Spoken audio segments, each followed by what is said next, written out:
Telangana RTC కార్మికులతో ఎప్పుడైనా చర్చలకు సిద్దమని మంత్రి పొన్నం ప్రకటించారు.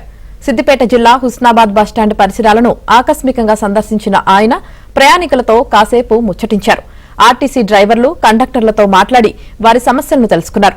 సీఎం రేవంత్ రెడ్డి ఆదేశాలతో మే 5, 6 తేదీల్లో ఆర్టీసీ కార్మిక నేతలు ఎప్పుడొచ్చినా వారి సమస్యలపై చర్చిస్తామని మంత్రి పొన్నం తెలిపారు.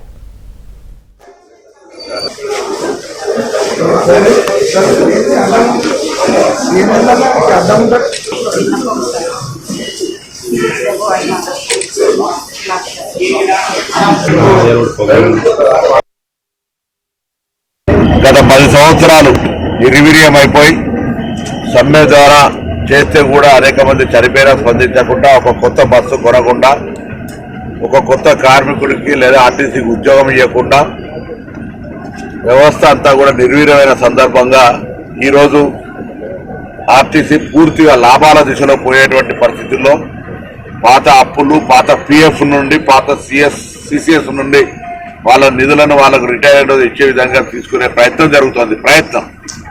ఇటువంటి సందర్భంలో కొంత సమ్మెకు అనేటువంటి మాట చెప్తున్నటువంటి సందర్భంలో గౌరవ ముఖ్యమంత్రి గారు మొన్న స్పష్టంగా చెప్పినారు, ఈ ప్రభుత్వం ప్రజాపాలన ప్రభుత్వం, ఏదైనా చర్చ ద్వారా, సమస్య ద్వారా పరిష్కారం చేయడానికి సిద్ధంగా ఉన్నాం. మీరు మా మంత్రి గారు ఎప్పుడైనా కలవచ్చు, మీకు సమస్య పరిష్కారానికి సంబంధించినటువంటి మార్గం తలుపులు తెరిచినాయని చెప్పి వాళ్ళు కూడా కొంతమంది మేము కూడా చర్చలకు సిద్ధమన్నారు. నేను రవాణా శాఖ మంత్రిగా వారందరూ ఎప్పుడైనా వాళ్ళ వీళ్ళని బట్టి నేను 5, 6 తేదీలలో హైదరాబాద్లో ఉంటా.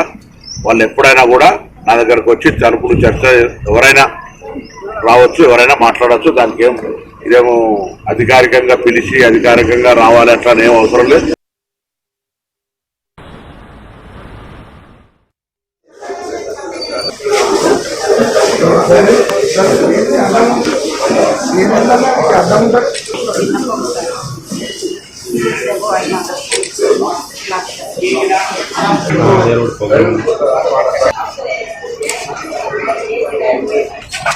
దూరం